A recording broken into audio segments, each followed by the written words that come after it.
langsung saja kalau kayak gitu kita akan undang Dr. Florence Manurung SPMK untuk hadir di hadapan kita. Oh, sudah ada di sini. Selamat siang Dr. Florence. Selamat siang. Apa kabarnya dokter hari ini? Aduh, syukur deh baik-baik di tengah ini ya pandemi. Ya, sehat tapi ya dok ya. Iya. Terima kasih sekali dok atas waktunya dok untuk sharing bersama kita dan para moms di rumah pada hari ini. Nah dok, membahas tentang tema hari ini dok, menurut saya ini cukup unik nih dok temanya gitu ya, terkait kesehatan mata ibu dan anak, di mana kita angkat tema seputar dari mata turun ke rahim. Nah sebenarnya nih dok, memang ada ya dok ya hubungannya antara mata ibu dengan janin yang dikandung gitu, atau apakah ada kondisi-kondisi mata tertentu yang bisa menurun ketika sang ibu nih sedang mengandung gitu. Nah kalau yang saya ketahui atau pernah saya dengar-dengar nih dok, katanya kalau ibunya matanya minus nih itu bisa nurun tuh ke janin yang dikandung. Tuh bagaimana tuh dok penjelasannya dok?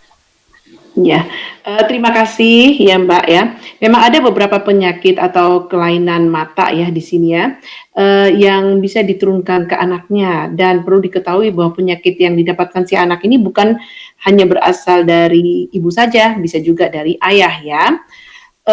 Benar seperti kata Mbak bahwa salah satu kelainan mata yang bisa diturunkan itu adalah kelainan refraksi, atau orang awam taunya adalah mata minus, silinder atau plus ya. Dan ini memang berhubungan dengan bentuk mata dari kedua orang tua yang bisa diturunkan ke anaknya.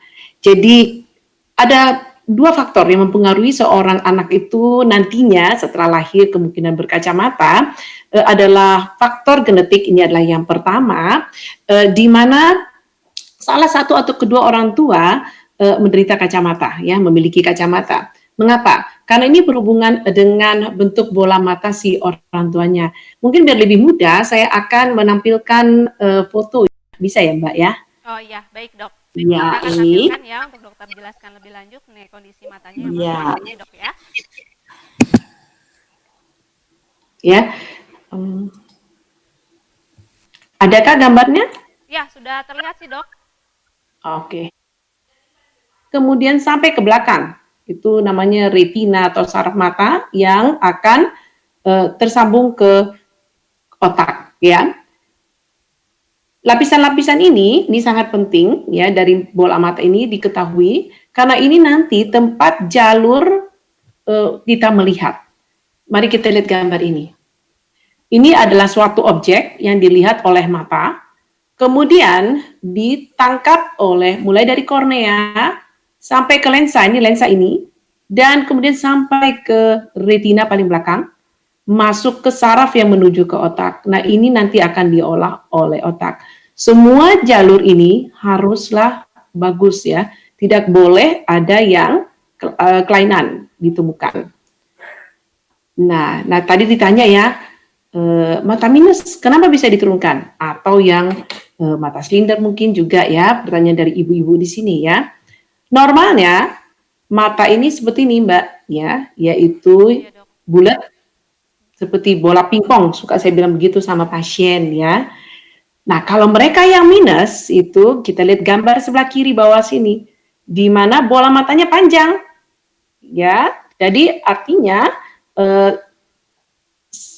objek yang ditangkap oleh mata itu butuh waktu lebih panjang, dia jatuhnya di depan saraf, ya.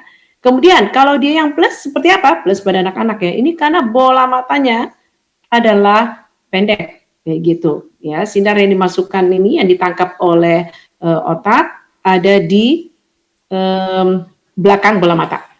Nah, kalau silinder ini berhubungan dengan bagian depan mata ini namanya kornea ya, di mana dia adalah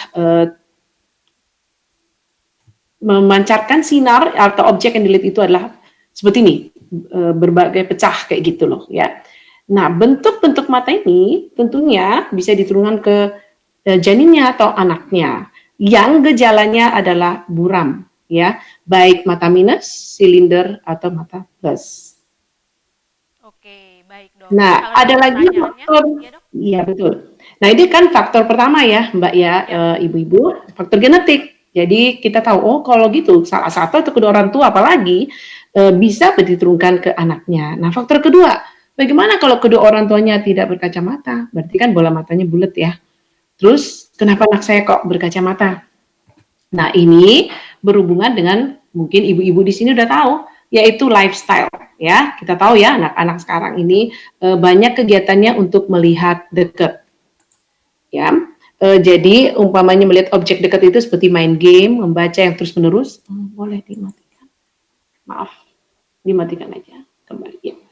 Jadi membaca terus-menerus kayak gitu. Itu ternyata selama perkembangan bola matanya juga mempengaruhi sehingga ada yang jadi memanjang karena dia memforsir terus matanya, dah timbullah kacamata. Nah, Oke. jadi apakah bisa dicegah sejak dalam kandungan? Ya sulit juga ya kalau sudah ada faktor genetiknya karena anak bayinya kan sudah terjadi ya. Namun yang perlu diingat adalah jika anaknya sudah lahir, nah orang tuanya harus menjaga agar lifestyle si anaknya, yaitu kegiatan dia sehari-hari, agar dibatasin gitu, lebih banyak bermain di luar mungkin gitu ya, bermainlah gitu. Oke. Gitu Mbak. Jadi kalau mungkin harus sedikit diluruskan pertanyaan saya, Dok, berarti bukan hanya ibu Ya, yang bisa menurunkan ya, Dok ya, ke janin yang iya. dikandung dari kondisi matanya, tapi sebenarnya kedua orang tua memberikan faktor pengaruh kalau untuk yang genetik terutama ya, Dok ya. Iya betul. Ya, jadi moms di rumah bisa dicatat, nanti mungkin dibilang ke suaminya kalau tahu-tahu nanti punya babynya matanya minus, hey, bukan karena salah ibu aja gitu ya, ada faktor dari kedua orang tua gitu ya, Dok ya. Iya. Oke, Dok, ini masih relate nih, Dok, dengan kondisi yang mungkin bisa terjadi pada janin yang dikandung. Dimana kalau mungkin moms di rumah juga mengetahui ada pernah kondisi yang dialami oleh anak dari seorang public figure yang mengalami congenital katarak, Dok, atau katarak bawaan sejak lahir. Nah, sebenarnya bagaimana ya, Dok, hal itu tuh bisa terjadi, Dok? Oh iya, kita perlu tahu dulu katarak itu apa ya. Mungkin kita lihat lagi ke eh, slide gambar saya yang anatomi mata. Ya, katarak artinya lensa ke depan. Ini ya, ya. Katarak artinya lensa yang keruh. Lensa itu dia mana? Yang di dalam sini. Ya, ini lensa. Normalnya harusnya bening. Tapi oleh karena sesuatu hal, dia adalah keruh. Apa akibatnya kalau dia keruh? Ya tentunya sinar yang dilihat nggak ketangkep ya sampai ke saraf. Nah, katarak adalah suatu keadaan mata, kelainan mata di mana terjadi kekeruhan pada lensa matanya. Lensa yang harusnya jernih itu adalah keruh. Dan kalau dia sudah terjadi sebelum usia 1 tahun, namanya katarak bawaan kongenital. Kalau lebih dari 1 tahun, namanya katarak infantil. Ya. Nah, apa penyebabnya? Sebenarnya sampai sekarang penyebabnya belum diketahui, tapi ada beberapa faktor. Salah satu literatur mengatakan jika orang tuanya memang pernah mengalami katarak bawaan waktu kecil orang tuanya, 23% bisa diturunkan ke anak. Kemudian bayi prematur atau bayi yang lahir dengan berat badan lahir rendah. Kemudian ternyata ada kelainan genetik si anak tersebut, contohnya kayak Down syndrome. Namun yang paling banyak adalah adanya infeksi selama dalam kandungan yang kita kenal dengan TORCH. Mungkin ibu-ibu tahu di sini ya, toxoplasma, rubella, cytomegalovirus, herpes ya. Nah, apa gejala yang ditemukan? Ini sebenarnya penting sekali diketahui oleh ibu-ibu ya. Bagaimana saya tahu bahwa anak saya katarak? Tampilannya apa? Ini nanti ada gambarnya. Nah ini ya, kelihatan. Ini adalah gambar seorang anak yang memiliki katarak pada salah satu matanya. Jadi katarak bisa tampil gambar pupil atau mata anak ini ya, putih. Ya, bisa kena satu mata atau bisa seperti anak ini yang kedua matanya kena katarak ya, jadi tampak bercak putih dan ini ibu-ibu bisa aware pada saat dia lagi menyusu gitu atau sedang melihat anaknya. Nah, apakah anaknya akan bisa melihat? Tentunya kalau kedua mata seperti ini putih, yang dilihat oleh ibunya adalah kok anak ini nggak fokus terhadap suatu objek. Kalau katarak satu mata, rata-rata datangnya nggak terlambat ya karena anaknya baik-baik aja, satu matanya kan masih oke kayak gitu. Nah, bagaimana penanganannya ini ya, banyak tuh ibu-ibu yang datang dengan keadaan mata anaknya salah satu atau kedua matanya putih, diapain gitu. Sama seperti orang dewasa umumnya adalah pengangkatan lensa yang keruh atau dengan operasi ya. Bedanya kalau katarak dewasa, sebelumnya dia udah bisa melihat dengan baik, kemudian terhambat penglihatan dia karena ada katarak. Jadi kalau sesudah dioperasi pun pada orang dewasa, penglihatan dia masih bisa kembali. Namun bagaimana dengan anak-anak? Anak-anak kan otaknya masih berkembang untuk belajar ya. Jadi kalau ada yang terhambat penglihatannya, ini akan mempengaruhi untuk si otak belajar melihat ya. Sehingga pada anak-anak harus lebih cepat dioperasi dibanding orang dewasa karena otaknya masih berkembang untuk melihat dunia inilah gitu. Iya dok, jadi Ya, perlu pengawasan juga dari para orang tua, khususnya mungkin ibu yang lebih banyak interaksi dengan anaknya dok ya, untuk ya mengetahui betul. kondisi kalau udah ada kayak putih-putih atau ya mencurigakan dengan perkembangan anak itu sendiri, mungkin bisa langsung konsul aja ya dok ya, baiknya ya, untuk Ya, penanganan lebih betul. lanjut, karena mata berpengaruh sekali terhadap perkembangan lainnya gitu ya dok ya. Iya, benar, benar, Mbak.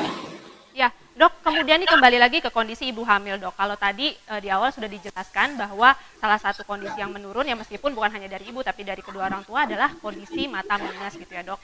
Nah, saya juga pernah Ya, baca untuk satu kasus glaukoma nih dok, di mana biasanya terjadi tekanan bola mata yang terlalu tinggi sehingga terjadi matanya jadi sakit atau bahkan bisa menimbulkan kebutaan.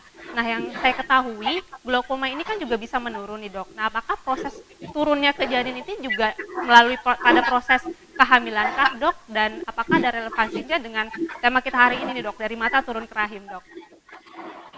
iya. Untuk kasus glaukoma kongenital, ini adalah suatu keadaan di mana tekanan bola mata di dalam mata ya itu tinggi. Perlu diketahui oleh ibu-ibu di sini, mata kita ini ada cairan di dalam yang diproduksi dan kemudian harus dikeluarkan, jadi diganti terus gitu. Ini berbeda dengan air mata yang karena menangis ya. Jadi ini ada memang air mata di dalam mata. Nah ini oleh karena sesuatu hal, produksinya tetap berjalan, produksi cairan mata di dalam mata ya, namun pengeluarannya yang terhambat. Dan ini umumnya terjadi oleh karena gangguan pada saat pembentukan si janin di dalam kandungan. Jadi drainase adalah aliran air mata atau humor aquos ini istilah kedokterannya ya, dia tidak lancar. Mengapa ini bisa terjadi? Kebanyakan sih memang karena gangguan mutasi gen ya. Dan efeknya apa? Gejalanya apa yang bisa ditemukan? Nah, saya akan tampilkan kembali lagi slide saya di sini. Ya ini, ke ini ya. Iya Mungkin dok, ibu-ibu di sini bilang kok sama ini dengan mata katarak. hampir mirip ya Oh, dok ya kalau yang nggak ya tahu ya mirip dok ya, ya. sama-sama putih gitu loh. Ya, namun di sini yang bermasalah kelihatan bagian depan dari mata, ya. Dan matanya kelihatan besar seperti pada gambar sebelah sini ya. Mata yang pada mata gambar yang sebelah kiri, mata yang ininya dia besar. Kemudian habis itu, ini satu mata yang kena, mata yang sebelah sininya bagus. Kalau ini dua matanya kelihatan besar, keruh dan kena pada kedua matanya ya. Jadi gejala yang dilihat oleh ibunya adalah berair kadang-kadang, silau, melihat sinar kayak gitu, dan anaknya kurang fokus kalau kena kedua mata. Kalau dia nggak kena kedua mata, orang tuanya lihat anaknya masih berespon kayak gitu. Penanganannya bagaimana? Ini juga ya satu-satunya jalan adalah kita harus buka saluran drainasenya atau saluran aliran humor aquosnya di dalam mata itu dengan melakukan operasi. Oke, Ya, yang mana umumnya juga dilakukan dalam waktu masih kecil. Karena ini juga mempengaruhi perkembangan dari penglihatannya dia. jadi sedini Gitu, mungkin Mbak. harus cepat ditangani ya dok ya. Iya, betul. Nah, dok, kalau pertanyaan-pertanyaan awal tadi kan mungkin lebih banyak related dengan bayi yang sudah lahir gitu ya dok ya. Saya juga mau tanya nih dok, untuk pada kondisi yang bayi masih dalam kandungan gitu dok, nah kira-kira apa sih dok yang perlu diperhatikan oleh ibu hamil nih dok? Misalnya jika bayi lahir prematur, apakah perlu ada perhatian khusus untuk kondisi matanya misalnya dok? Nah, ya, pertanyaan yang bagus sekali ya, yang harus diketahui oleh ibu-ibu yang sekarang yang lagi hamil ya. Ternyata anak bayi yang prematur juga bisa mengalami kondisi yang membahayakan matanya yang dikenal dengan retinopathy of prematurity atau singkatannya ROP ya. Di sini terjadi proses di mana perkembangan retina, pembuluh darah retina. Nah, kita kembali ke gambar yang pertama. Retina itu yang mana gitu. Nah, jadi ini ya bagian dalam sini, bagian dalam dari mata. Jadi kalau anak bayi prematur di luarnya nggak kelihatan apa-apa. Beda seperti katarak dan glaukoma, ya. Katarak dan glaukoma bisa dilihat oleh ibunya. Namun untuk ROP kelainannya ada di dalam mata yang dikenal dengan retina ini. Jadi pada anak yang prematur, pembuluh darahnya ini belum berkembang sepenuhnya. Harusnya dia sudah berkembang sepenuhnya di usia sekitar 9 bulanan. Nah, ini oleh karena sesuatu hal, si anak keluar lebih dulu. Nah, apa yang terjadi kalau pembuluh darah ini belum berkembang dengan baik, bisa menyebabkan apa yang kita kenal dengan retinopathy prematurity. Lihat ini ya, ini adalah seorang bayi dan bayi prematur ya, dan saraf yang di dalamnya ini ada pembuluh darah. Kalau dia tidak berkembang dengan baik, akan menyebabkan, dan karena nggak ada gejala ya, dan nggak pernah dicek, saraf ini akan lepas. Dan apa yang terjadi kalau retinanya lepas, tampak oleh orang tuanya mata anaknya putih juga ya. Mirip ya Mbak ya, seperti Iya, katarak, betul dok. mirip ya, seperti Seperti katarak glaukoma. atau glaukoma tadi ya dok ya. Iya, tapi perlu diingat ini kan bayi prematur. Jadi kalau ada ibu-ibu yang melahirkan anak prematur, jangan lupa menanyakan ke dokter anaknya atau ke perawat yang ada di NICU, apakah perlu periksa kacamatanya atau enggak. Karena ini dia bisa menyebabkan kebutaan ya pada bayi prematur, dan ini cukup tinggi kalau di negara berkembang seperti kita ini. Namun bisa dicegah agar tidak buta dengan cara melakukan screening sejak bayi masih di NICU gitu, di rumah sakit. Oke, sebenarnya balik lagi kepada tindakan early gitu ya, detection sehingga bisa lakukan Iya, early betul. prevention gitu ya dok ya. Iya, Oke, betul. nah dok, tapi kan ya di terutama di area masa pandemik seperti sekarang nih dok, di mana kita lebih banyak menghabiskan waktu di rumah. Mungkin ibu-ibu menghabiskan waktu di rumah dengan anaknya untuk killing time, main gadget penggunaannya lebih tinggi gitu ya dok. Nah, seperti sebenarnya dokter udah sampaikan di awal, kurang-kurangin deh gitu ya main gadgetnya, ajak main anak-anaknya di luar. Tapi mungkin tetap saja nih dok, dengan kondisi sekarang penggunaan gadget ini masih cukup tinggi gitu ya dok. Nah ini apakah akan pengaruh, meskipun tadi dokter sebenarnya udah sampaikan akan berpengaruh terhadap kesehatan mata, cuman bagaimana mungkin dok bisa memberikan saran kepada moms di rumahnya mengenai hal ini dok? Iya, betul ya. Ini sudah menjadi masalah dunia ya, di mana kita dianjurkan selama pandemi ini, baik dewasa maupun anak-anak di rumah, stay at home ya. Nah, apa yang terjadi? Anaknya nggak bisa bermain di luar, kemudian orang tuanya juga sibuk work from home ya, dan dia nggak bisa ketemu dengan teman-temannya. Nah, daripada dia mengganggu kedua orang tuanya, ya atau enggak, kadang-kadang orang tuanya memberikan gadget, mungkin TV, mungkin handphone, bisa segala macam ya, supaya anaknya diam. Lupa nih orang tuanya bahwa matanya anak-anak ini masih berkembang. Yang penting diam aja nih anak saya.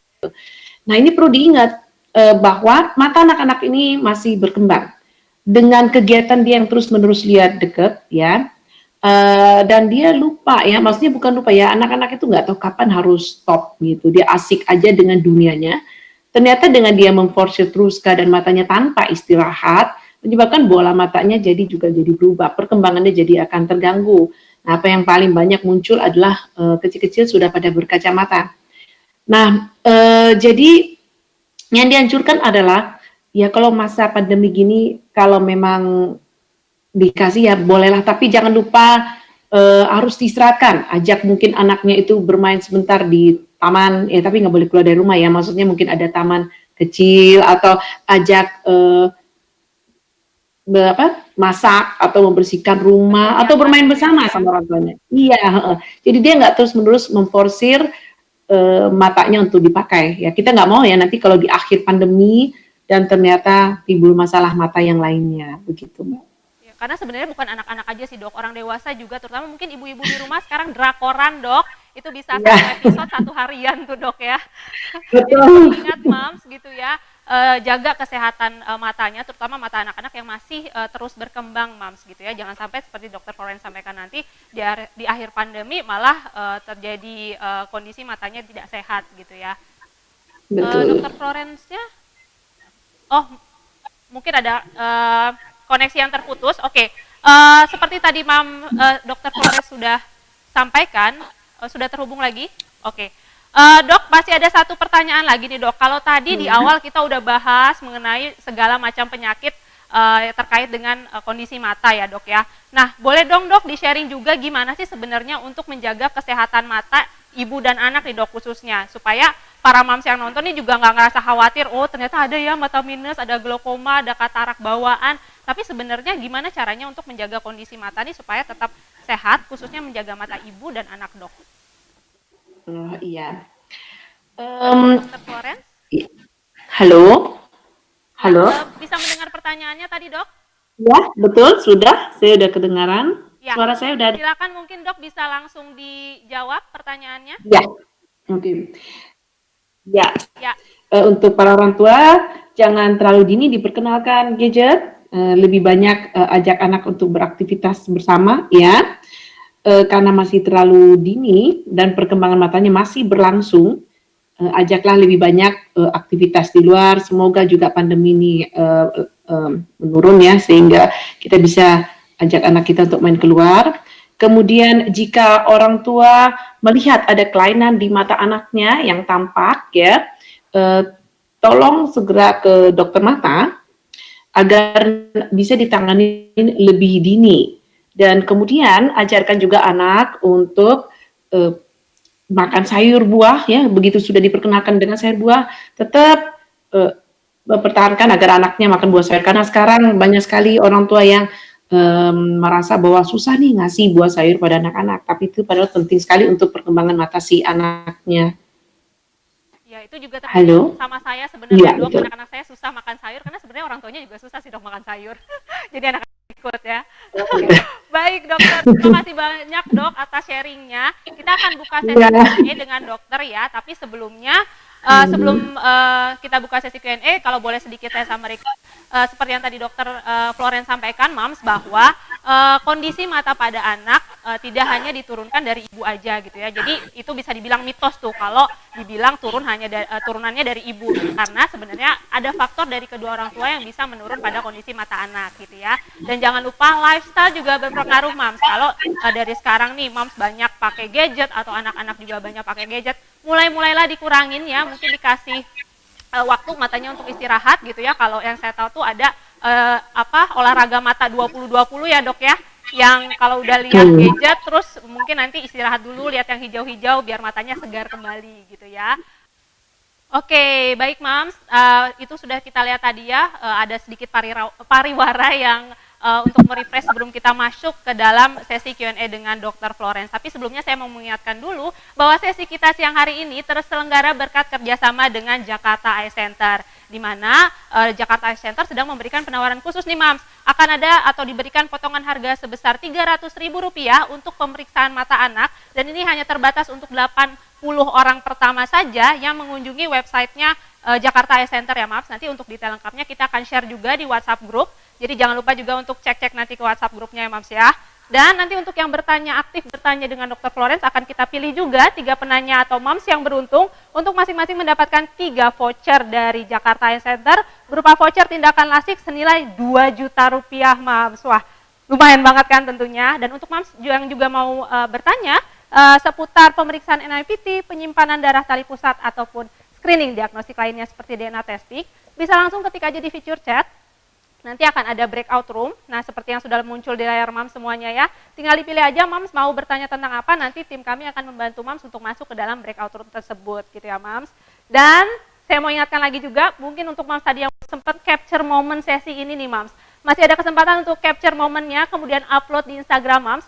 Jangan lupa untuk mention @courtlife Indonesia, @prepareeverything, dan juga @JECI Hospital. Kemudian gunakan hashtag teman prenatal festival karena nanti kita akan pilih 3 moms yang beruntung untuk mendapatkan souvenir menarik dari Court Life. Oke dok, terima kasih sudah menunggu dok. Ini udah banyak banget pertanyaan yang masuk Dr. Florence. Rupanya moms semua di rumah juga semangat nih dok, punya banyak pertanyaan. Pertanyaan pertama ya dok ya, datangnya dari Moms Karisa yang bertanya, kondisi bayi seperti ini apakah bisa terlihat dengan USG? Oh sorry, berarti gini dok, kondisi mata anak pada bayi yang dikandung gitu, apakah bisa terlihat dengan cara USG saat bayi masih dalam kandungan? Ya, saya pernah baca sebuah literatur bahwa seperti katarak ya, katarak kongenital atau katarak bawaan, ternyata bisa dideteksi dengan USG yang khusus yang digunakan oleh dokter kebidanan. Saya sendiri sih belum pernah lihat ya. Jadi bayinya masih di dalam perut ibunya sehingga tampak dengan USG tersebut begitu. Nah, namun mungkin untuk beberapa penyakit lain seperti glaukoma atau yang lain mungkin tidak terlalu tampak. Itu akan karena dia kenanya adalah di bagian kornea. Kalau katarak kan tadi di lensa ya. Memang yang paling kelihatan itu adalah kalau anaknya sudah keluar dari rahim ibunya. Oke, baik. Sudah menjawab pertanyaannya Mam Karisa ya. Ada pertanyaan selanjutnya dok dari Mams Linda. Mau tanya Dr. Florence, jika anak sering pegang handphone atau nonton TV atau nonton YouTube, apakah bisa memicu katarak nih dok? Nah usia anaknya kebetulan 22 bulan. Nah ini mohon saran dari dokter dok. Ya, jadi sebenarnya sih game atau gadget tersebut tidak menyebabkan katarak ya, karena game-gamean ini sebenarnya lebih mempengaruhi ke perkembangan tumbuh matanya ya, bola matanya. Jadi dia lebih memanjang karena ototnya diforsir, dipakai otot mata ya, sehingga dia menjadi memanjang. Tapi untuk katarak sendiri bukanlah oleh karena game ya. Kebanyakan sih karena memang ada infeksi selama di dalam kandungan si ibu atau dia memiliki kelainan genetik pada saat masih di dalam perkembangan di dalam rahim ibu. Begitu. Oke, mungkin lebih tepat tadi seperti yang dokter jelaskan di awal, bola mata yang memanjang itu jatuhnya ke mata minus ya dok ya, daripada katarak ya dok ya. Iya betul. Oh ya oke. Jadi Mams tetap ada resikonya meskipun bukan ada kondisi katarak, tapi mungkin nanti kan takutnya jadi bisa pakai kacamata gitu ya dok ya, karena usianya masih sangat muda ya dok ya. Seperti tadi mungkin saran yang sempat saya sampaikan mengenai olahraga mata 20-20. Mungkin Mams yang belum tahu bisa nanti browsing juga informasi mengenai olahraga mata 20-20 itu ya dok ya. Iya. Oke, ada pertanyaan selanjutnya dari Mams Rindi dok. Selamat siang Dr. Florence, ketika hamil saya minus 3,5 dan melahirkan normal. Tetapi setelah melahirkan minus saya bertambah menjadi 5. Apakah minus ini bisa menurun ke anak juga dok? Oh iya, ini memang bisa terjadi ya. Jadi sebelum hamil dia hanya minus 1-2 gitu, kemudian selama hamil kenapa menjadi minusnya naik? Ini sebenarnya pengaruhnya adalah karena hormonal ya. Jadi hormon si ibu ternyata bisa mempengaruhi dari kelainan refraksi atau kacamata si ibu ya. Umumnya kebanyakan yang diturunkan itu adalah kalau salah satu atau kedua orang tuanya itu lebih dari minus 3 kayak gitu ya. Dalam hal ini ibunya sendiri kan minus 3 ya. Jadi kemungkinan bisa diturunkan ke anak, apalagi kalau suami ternyata juga minusnya lebih besar. Tapi ini bukan berarti mutlak pasti turun ya, diturunkan ke anaknya gitu. Nanti itu akan tampak begitu anaknya sudah keluar dan bisa dicek di sekitar usia 1 tahunan 2 tahun udah bisa. Jika salah satu orang tua berkacamata, maka udah boleh dicek di sekitar usia 1 sampai 2 tahun. Itu ada alat khususnya ya. Namun kalau kedua orang tuanya tidak berkacamata dan gejalanya juga tidak ada. Jadi gejala apa sih kalau ada kelainan refraksi, yaitu mata anaknya dipicingkan, dia melihat objek lebih dekat gitu ya, susah di sekolah gitu ya, atau nonton TV-nya dekat. Nah itu udah boleh dicek lebih dini. Namun kalau nggak ada, pemeriksaan pertama mata anak-anak itu dianjurkan di sekitar usia 3 tahunan udah bisa. Oke, dok ya. Jadi untuk Mam Rindi, semoga menjawab pertanyaannya. Kalau misalnya memang nanti mau make sure lagi setelah usia anak sekitar 1 tahun, bisa langsung pergi ke dokter mata atau mungkin bisa ke Jakarta Eye Center ketemu dokter Florence ya, langsung konsultasi nanti. Iya. Oke dok, pertanyaan selanjutnya datang dari Mam Elizabeth nih dok. Dok, saya mau bertanya, untuk menjaga kesehatan mata anak di usia dini, apa saja yang baik untuk dikonsumsi anak? Apa dengan aktivitas yang bisa membahayakan mata anak jika suatu saat anak menderita suatu kelainan mata? Usia berapa sebaiknya anak atau bayi bisa melakukan operasi mata? Terima kasih dok. Cukup jelas nggak dok Oh pertanyaannya? ya, ini ya boleh. Tapi kayaknya pertanyaan ada 3 ya. Ya, betul. Jadi Eh, kalau yang pertama, gimana untuk ya, menjaga kesehatan anak usia dini, dok? Itu yang pertama. ya, Atau ya. mau Ini dijawab saya dulu? jawab dulu yang, Ya, ya, yang silakan, pertama dok. dulu, ya. Yaitu seperti tadi saya sudah sampaikan sejak dini, jangan membesarkan anak itu lebih banyak di depan gadget ya, karena mereka penglihatannya, matanya masih muda sekali gitu ya. Em, Boleh diperkenalkan, tapi jangan itu menjadi suatu keharusan ya. Banyak orang tua yang memberikan gadget ini adalah biar anaknya bisa gampang makan, gampang tidur gitu. Lebih baik diganti dengan hal yang lain, mungkin pada saat tidur storytelling ya kayak gitu, atau bermain bersama di luar atau dalam rumah sehingga dia nggak terus-menerus melihat objek yang dekat. Kemudian ajarkan juga anak-anak untuk sedini mungkin bisa memperkenalkan sayur dan buah, dan kemudian juga melakukan ya seperti tadi saya bilang aktivitas-aktivitas luar. Nah itu untuk menjaga kesehatan mata si anak. Oke, sebenarnya Pertanyaan kedua, ya, apa saja larangan aktivitas, dok, yang membahayakan mata anak gitu. Jadi jika suatu hari nanti sang anak ini menderita suatu kelainan mata, usia berapa sebaiknya melakukan operasi? kegiatan apa yang bisa membahayakan mata si anak? Ya tentunya jangan sampai ada trauma ya. Mungkin ibu-ibu di sini juga ya, jangan bermain-main dengan benda tajam. Yang bisa merusak penglihatan dia adalah jika dia melihat banyak aktivitas dekat. Sebab itu kembali lagi ya, lakukan lebih banyak kegiatan luar. Gizinya juga dijaga agar dia tetap makan sayur buah apapun. Dan kemudian mengenai operasi ya, ini yang dimaksud operasi apa ya Mbak ya? Operasi untuk Ya kacamata. mungkin misalnya nih dok, mengalami katarak atau Oh misalnya ada iya, kelainan lain, baiknya tuh di usia berapa untuk oke dilakukan? ya, iya. Kalau berhubungan dengan topik kita hari ini, untuk katarak itu sendiri, itu sebaiknya sedini mungkin ya. Kalau yang pengalaman kita di sini atau berdasarkan literatur, bahkan di sekitar usia 2-3 bulanan sudah dilakukan operasi karena kan matanya masih berkembang ya, baik katarak dua mata apalagi katarak satu mata ya. Karena semakin dini kita perbaikin itu perkembangan dari otaknya juga semakin baik. Jadi supaya si otak memakai kedua mata sejak kecil karena otak ini masih menangkap ya, masih belajar untuk melihat. Begitu juga untuk glaukoma ya. Glaukoma kan juga perjalanan dari sinar atau objek yang dilihat itu kan terganggu. Nah, sedangkan si otak belajar terus untuk melihat itu juga dianjurkan sedini mungkin sekitar usia 2-3 bulan. Sebenarnya sih yang ditakutkan kalau dioperasi sejak kecil begini adalah faktor boleh dibius atau tidak ya. Tentunya nanti ini adalah atas persetujuan dari dokter anak serta dokter anestesi gitu.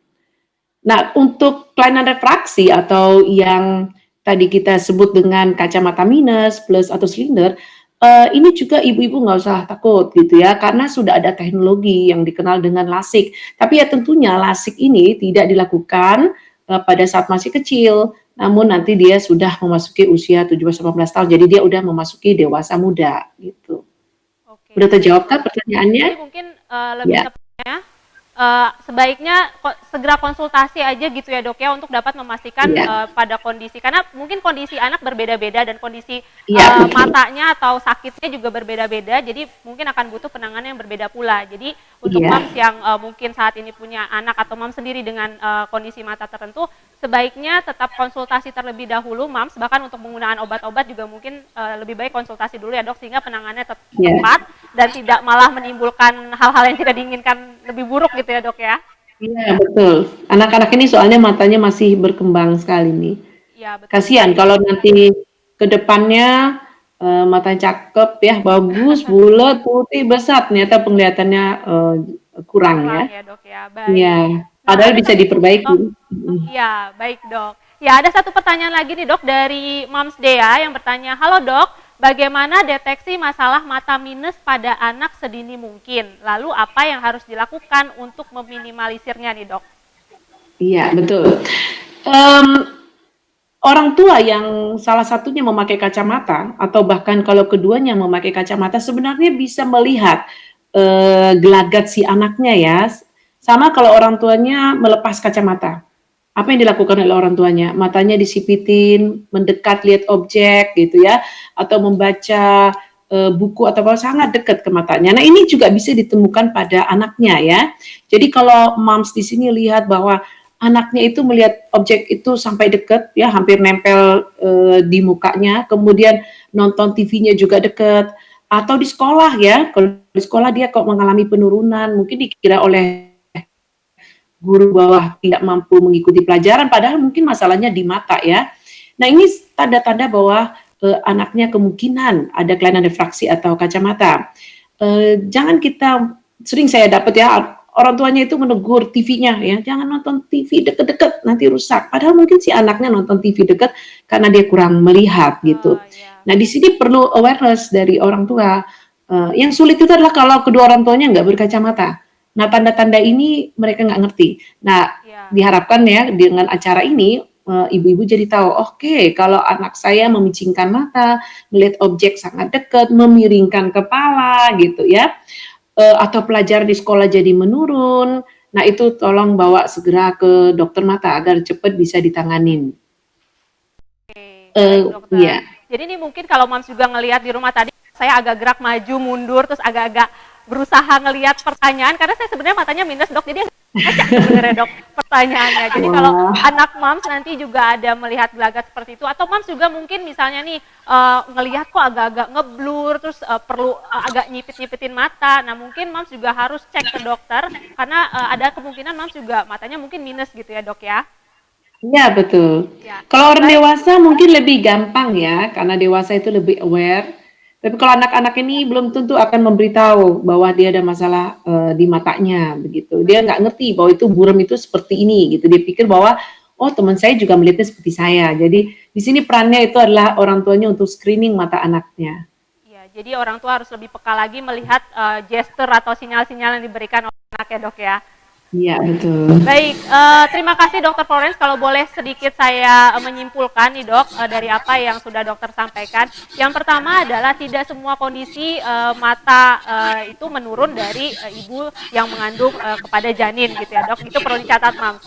Jadi nggak semuanya karena itu bisa berasal atau faktornya juga bisa menurun dari kedua orang tua gitu ya. Dan jangan lupa juga lifestyle mam perlu diperhatikan dan juga perhatikan nggak hanya kondisi mams aja tapi juga kondisi anak, apalagi sekarang penggunaan gadget semakin tinggi, jadi kemungkinan nanti anak kita atau kita sendiri memiliki mata minus jadinya semakin tinggi gitu ya mam.